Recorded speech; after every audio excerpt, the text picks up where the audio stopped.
Hello, everybody. Ella J here on behalf of WrestleZone, and today I am joined by your hero, Airica Demia. How are you doing today?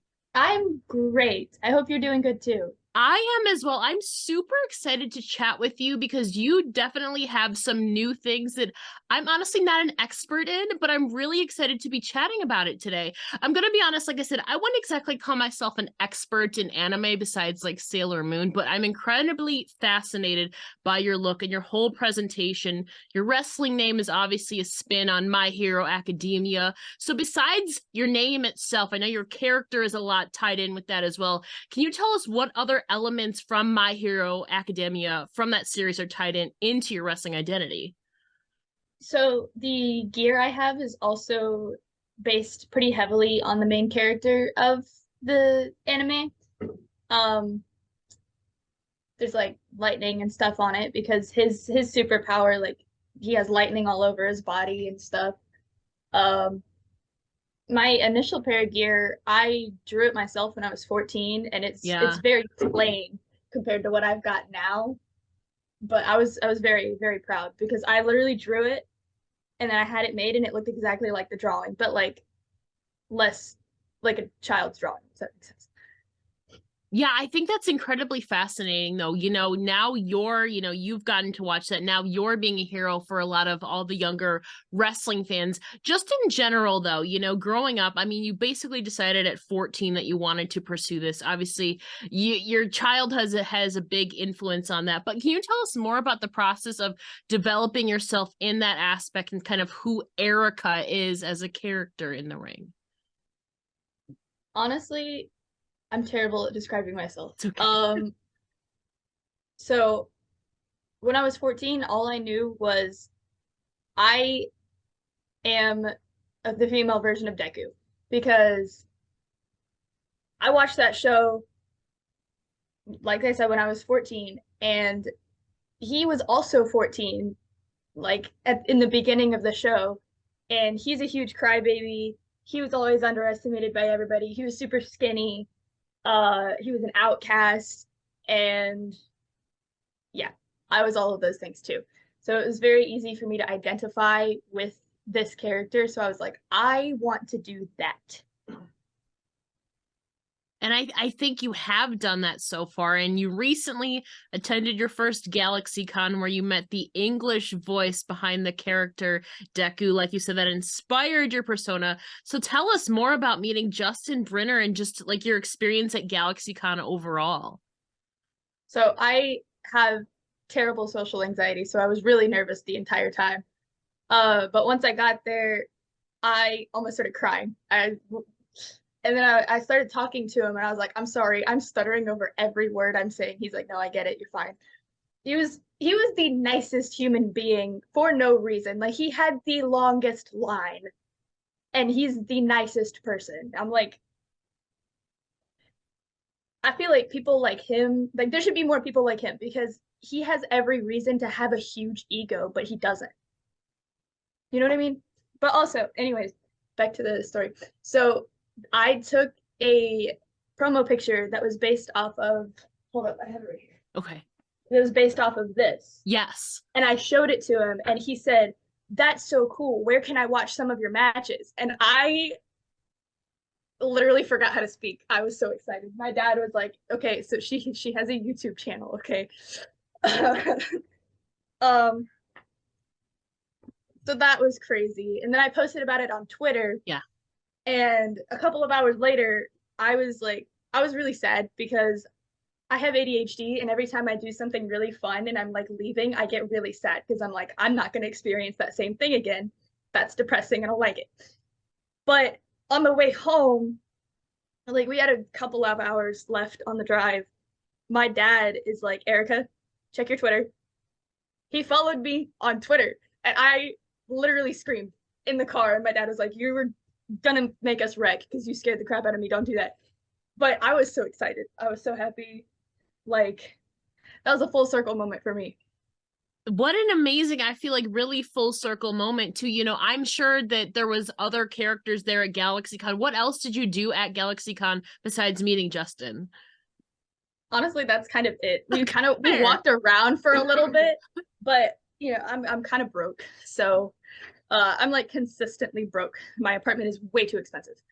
Um, Besides the point, we looked around at some like really cool like anime posters, and there's like some Godzilla posters that we looked at. Other than that, we talked to Leva Bates. Um, I met her at a show in Florida like 2 months ago. Yeah, around 2 months ago. And she recognized me right away. She was like, "You're the girl with the My Hero gimmick." And I was like, "I watched you on television when you were Blue Pants. What is my life right now?" It was crazy. But now she knows who I am, and every time she sees me, she gets very excited. It makes me very happy. Yeah, and I mean, Leva's a free agent right now, so like something could happen on the indies. I'm just saying, something should, I feel like should happen. You could do the blue and could do a blue and green gimmick. I'm just saying, like it's My right there. trainer made a joke that it could be blue and green pants if we ever tag together, which she said we should tag sometime, and I almost started crying. I was like, "Oh my God, I am a huge nerd. Like, I fangirl a lot, but that was like one of my big fangirl moments You because I know, literally watched her when I was a child." you are literally me when I was in my teens. I still fangirl a little bit, but definitely I had that spirit when I was 18 as well. Like even before then. Like meeting your heroes is definitely like a cool thing. And now the possibility of like tag teaming at the promoters out there, somebody's gotta book it, Airica. For real. No, you mentioned like, you're also a gamer girl though as well. So what games are you currently invested in right now? Right now I've been playing The Legend of Zelda Tears of the Kingdom a lot. I also play a lot of Minecraft because it's chill and it doesn't stress me out too much. Um, but I also have to think. I like the game The Forest a lot. That's one of my favorites. But like other than Zelda, my all-time like favorite games are the Fallout games. I love Yeah. Fallout so much. Yeah. Now, are you one who gets gamer rage? Like, I am one who's like super competitive with certain games. With other games, which is like whatever. But with certain games, I get like rage and sometimes rage quit. Are you one of those people too? Yeah. Yeah. Okay. I used to play Overwatch a lot, and if my team was stupid, I would literally just be like, "I'm leaving. I don't care about the penalty. I can't deal with y'all. Just no." That was definitely me. Would you say that was the game that you were the most rage is rageful a word? What was the game that caused you the most rage, you think? Um, as far as online games, it was probably Overwatch. But when I was little, I would rage quit almost every game I would play because I didn't know how to play games, and I was like, "I don't know what I'm doing. That's What?" fair. It just And I gets would so just start frustrating. crying from frustration. And Yeah. it's just like my dad's like, "Okay, this is not worth it. Put the controller down, please." That's a fair point. I feel like I did that too, where I would be like a poor sport, as my mom would call me, and I just wasn't good. But also, even if like I thought I was good, I just never won, so I just quit. But now, now they're a lot of fun. And obviously, you're invested a lot into the world of cosplay as well, as we saw at the photos from GalaxyCon. But I'm curious, what does the vision for your next cosplay look like? And if so, can you tell us more about the source of its inspiration? So a cosplay that I've always wanted to do is Zelda. Like I want to cosplay Zelda so bad.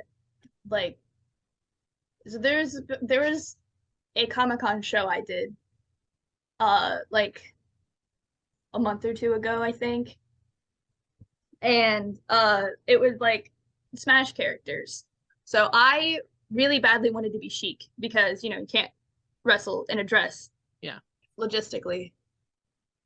Sorry, my dad just showed me something. What the heck is that? I want to see now.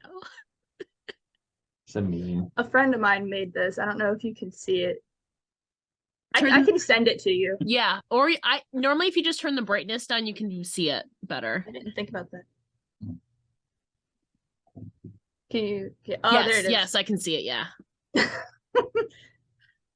Yeah, I'm not sure what that's about. When did he make that? Just now. Oh. I just got Okay. it just was sent to me. Anyways. Yeah, so wrestling in a dress was a no-go. So I was like Sheik because Sheik is Zelda in Ocarina of Time post 7 years after the Master Sword. So I was like, I want to do that. And then the promoter was like, no, you are Luigi because you have green hair. And I'm like, but I really want to be Sheik.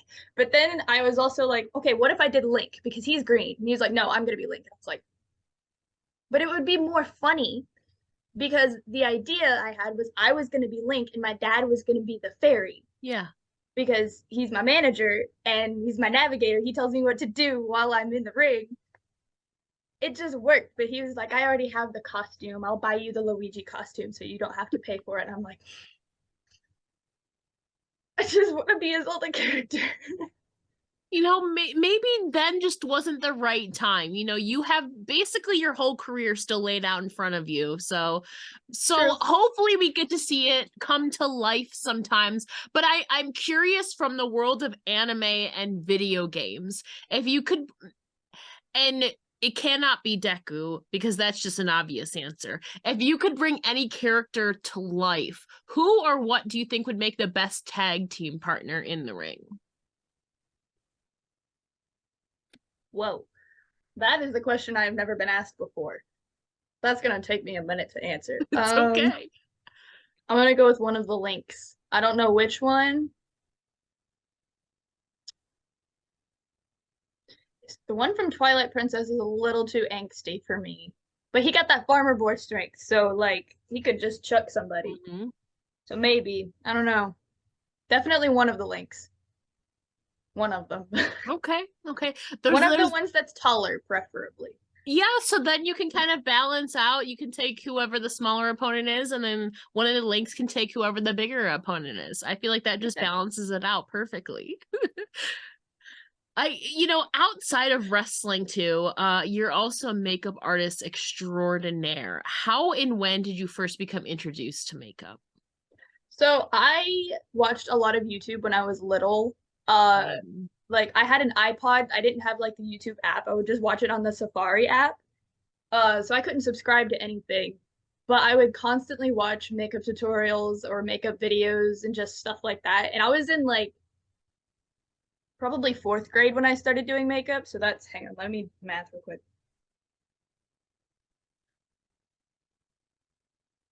Almost 9 years I've been doing makeup. So it's taken me a while to like get really good at it, but like I'm getting there. And I've also been experimenting with like special effects makeup. Yeah. Because like it's fun. And I also watched a lot of there's this YouTube channel I watch a lot. It's Glam and Gore. She does a lot of like physical effects makeup with like latex and stuff. And I was like, that is really cool. I could literally transform my entire face if I wanted to. So that's like, I have like a whole little like kit over there that I got from Spirit Halloween last year. You know, I am one who definitely, obviously, I'm like 8 years older than you, so we might not been watching the same people, but I definitely watched a lot of beauty gurus in like the early 2010s, mid 2010s, when there was like all the rage. It's just not, it's YouTube has evolved since then. They're still prevalent, but I'm curious, do you remember what channels specifically? I don't know, you weren't subscribed, so you couldn't really keep track, but was there certain channels that you kept going back to, like Beauty Guru Rise? So there was one, RCL Beauty 101 was her channel name. Yes. I freaking loved her. I don't watch her videos anymore, so I don't really know what she does, but I loved her videos. Rachel. Yeah, so Rachel. yes. She has her own makeup line now. Oh yeah? Yes, she like That's I know there's cool. eyeshadows in here. I used to watch her all the time, and I still watch her on TikTok and stuff. Everybody from that era has kind of grow up, but yeah, she legit had her own like makeup line come out. Makeup collection, I should say. That's dope. I also watch Alicia Marie. I still watch her videos sometimes. I love her. I watched her and Remy's. I don't know if you follow them, but her and Remy have a podcast. I listen to that all the time. So go on. I don't listen to the podcast, but I am aware of it. Yeah. I also watched Mia sometimes, Nikki and Gabby. Yeah. I love Nikki and Gabby. And then I watched Gabby's vlogs for a while, and then I don't know, I got kind of a weird vibe from her like more recent stuff. But I did watch all of Blood Queens. Yeah. All of it. I don't know why. I just really liked it. And anyways. I don't know if there's any others that I watched a lot when I was We're on younger. the pretty much the same wavelength though. Those were were you talking about Mia Yoko, I think was big with Alicia. I think that's who you're referring to Yeah. now. I know they had a kind of a falling out with their friendship, but that's a whole other thing. Yeah. But no, we're pretty much in the same wavelength. So I love to see that. You know, everybody gets older, but I love reminiscing and watching their older stuff. They were definitely big with back to school stuff too. Those were always fun. Definitely brings back good memories. And I'm curious, as you're kind of exploring more of this special effects makeup, you're continuing to build your resume as a makeup artist. In an ideal world, who would be your dream client to do like a makeover or a makeup look on? Oh, I don't know. There's a lot of people that I would love to do their makeup just because I don't like the way their makeup artist like shapes their face. Yeah, fair. Sometimes they make their eyeshadow go way too far out. It makes them look like a bird, or it just makes their eyes look too small. And I'm like, I know what I could do to make it look better. Like Toni Storm, for instance, when she does her own makeup, it looks insane. It looks amazing. But sometimes when she has it done like professionally, it just, in my opinion, my personal, very maybe humble opinion, it just doesn't look as good. That's interesting. I feel like I've never gotten my makeup done by another makeup artist though too. I'm curious, what, as you're kind of dabbling into the more the special effects side right now, what kind of special effects makeup have you done? Like what looks have you done, whether it's like creatures or whatever? So I did a pop art zombie like last year. And then I did like that was just like face paint. There was no like real effects other than like fake blood. And then I did zombies on both me and my dad for a Halloween like promo photo shoot thing. A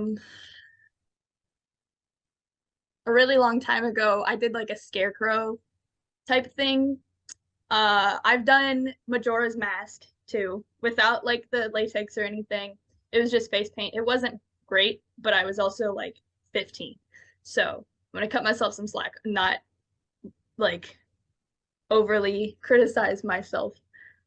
I have to think. I don't know. I have a lot of makeup looks posted on my Instagram that I look back on sometimes and I'm like, I feel like we all look back on our old content and embarrassing. just cringe. I feel like we all do that though. You're like, what were we thinking? But that just means we've grown as people, so it's okay. Exactly, Airica. And while you've kind of continued building your resume and kind of intertwined it into wrestling, do you have any kind of like secret makeup hacks or tricks that you use specifically for when you wrestle? I gotta think. I mix a tinted moisturizer with a dewy foundation so that my skin doesn't dry out because I have dry skin. And I use a black with like liquid lipstick as an eyeliner instead of like a liquid eyeliner, and then I'll just set it with eyeshadow and then smoke it out a little bit. Just because liquid eyeliner, like if it's like not the marker, which those dry out way too fast, if it's not that, then it like peels off and it's gross and I don't like that. So I just use a like let me grab it. Because most of the lipsticks are thick. So like I'm curious. Oh, it's like one of the two one. Got it. That makes sense. Does it dry relatively quickly? Yeah, it does. That's why I also set it with an eyeshadow, and I have to kind of sit there like this for a minute. You're like kind of let my skin soak in the oil so it doesn't smudge. Yeah, no, that makes perfect sense though. See, I've never heard that. You know, there's a lot of innovative ways to use makeup though. That's the beauty of it. They're so versatile with it. You can get creative with it, you know. And you know, you mentioned kind of looking back on our old stuff, you know, that just means we're growing. But through that growth, obviously there's some trials and tribulations. So as you're still kind of in this developmental stage, it's still your first technical year since you've made your debut. What would you say are some of the biggest challenges that you have faced so far, and how have you approached them? So I do this thing where when I go to call a match with somebody, I forget my moveset every single time without fail. I don't know why. Like I know what I do and then I just don't. I don't know what happens. When I go to think about it, I don't remember everything because there's so much, but it also feels like there's not. Does that make sense? Yeah. But I had a seminar recently with Speedball Mike Bailey, and he was like, okay, here's something helpful. Have a set comeback that you do. So put together a comeback and then keep running that for every match. And it has helped so much. I don't have to try to like fight to remember everything in my comeback. I just know the comeback and then I can come up with everything else. And it's beautiful. It's so helpful. So you mentioned though, you know, Speedball Mike Bailey, I feel like right now is regarded as one of the best wrestlers in the world. Like I've seen him wrestle multiple times and I've only heard good things about him. Can you tell us more about your experience at that seminar and kind of learning under Speedball's brain? It was very like it wasn't super different from what I'm used to as far as like teaching. Yeah. But it was like more of a different perspective because my coach really likes hope spots because he likes the idea of building up to your comeback so that you don't like 0 to hero because he hates that. And that is a terrible thing to do in wrestling because it buries you, it buries your opponent, and it kind of makes everything look fake. But Speedball is like you don't need a hope spot every time. And the heel is the one that should dictate when you get your hope spot, whenever they're ready for it. Because if the face goes for it and the heel isn't ready, something can get misconstrued. Something can get like the heel could go to throw a stomp and then the face will go to push him away and they just the hand gets stomped on or it's just awkward and like fumbly. And Speedball's like, okay, just tell them when you want them to do the hope spot. Don't just please don't make yourselves look stupid. And I feel like that's a really valuable piece of information, especially like we said, it's a trial and error kind of thing. I feel like, you know, you got to also kind of make yourself look stupid at points to kind of learn from the mistake, you know, and that's a part of the growth though, like you said. And you mentioned, you know, you're under the learning tree. We mentioned him earlier, your stepfather, fellow indie wrestler, Chris Solar, has made a huge impact on the early stages of your careers for many years now. So can you talk more about the influence that Chris has had on your career so far? I feel like he's probably the biggest reason that I haven't quit because I love wrestling so much, but it takes such a toll on my mental health just because I criticize myself so much. Like I'll watch back a match and sometimes there's nothing that I like about it. And my dad's like, okay, first of all, you did great. No, so shut up. Okay. But then like he'll tell me what I did good, but he also like tells me what I didn't do good so that I can fix that. But rather than just leaving it of, oh, you did this wrong and not telling me why or how I can fix it, like he tells me how to fix it. And that's also another thing that Ethan does too, is that's something he's huge on. It's like, okay, you did this stuff good. That doesn't matter. We need to work on this. And that's very helpful, like overall. Yeah, I feel like when you love something so much, you're just so critical about like everything you do, you know. It's just that, but also it's that passion that continues to drive and strive forward. And I know you and Solar have been recording YouTube videos for a few years now. You're building up your channel. I imagine it's definitely helped you with some promo and character work, but I'm curious, what was the initial intent behind filming these videos? Honestly, I'm pretty sure we just started filming them because we were bored in 2020 and we didn't really have That's anything else fair. to do. Um, and my trainer was like, "Hey, you've got a while before you could debut. Go ahead and start trying to get your name out there. Just do stuff. Just be a social media presence because social media is huge for getting your name out there because that's how a lot of bookers and promoters are going to see you. So go ahead and start doing it before you're able to debut." And I'm really glad I did because if I hadn't taken his advice, I would not be where I am. Yeah, I feel like it's an under, as much as social media can suck sometimes, we're also in that age where it's kind of necessary to get your name out there because, word of mouth only goes so far and like kind of restricts you in a way. But I know I mentioned some general benefits from those videos, but can you recall a specific example of how those videos and skits specifically benefited and tied into wrestling for you, your skill set? Um, I feel like they definitely helped me get out of my shell more. Because there was one that we filmed at the academy. This is kind of before I had started talking to the other students. Because when I was 14, I didn't talk to anybody. I had one friend in that class out of 20 people.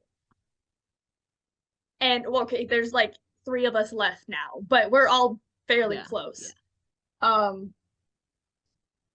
but yeah, I didn't really talk to people. When I first met Ethan, I didn't even look him in the eye because I was terrified of him.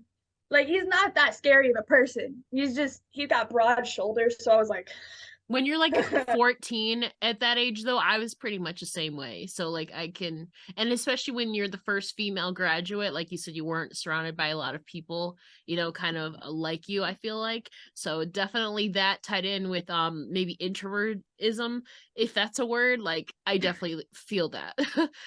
But you as we start to close out, you've debuted, you've officially begun carving your resume as a wrestler, and you've kind of laid out a 5-year plan for yourself, which is traveling the country, gaining recognition, having amazing matches, continue learning, and most importantly, having fun. But right now, what are some places and promotions that you would like to venture and travel to at some point?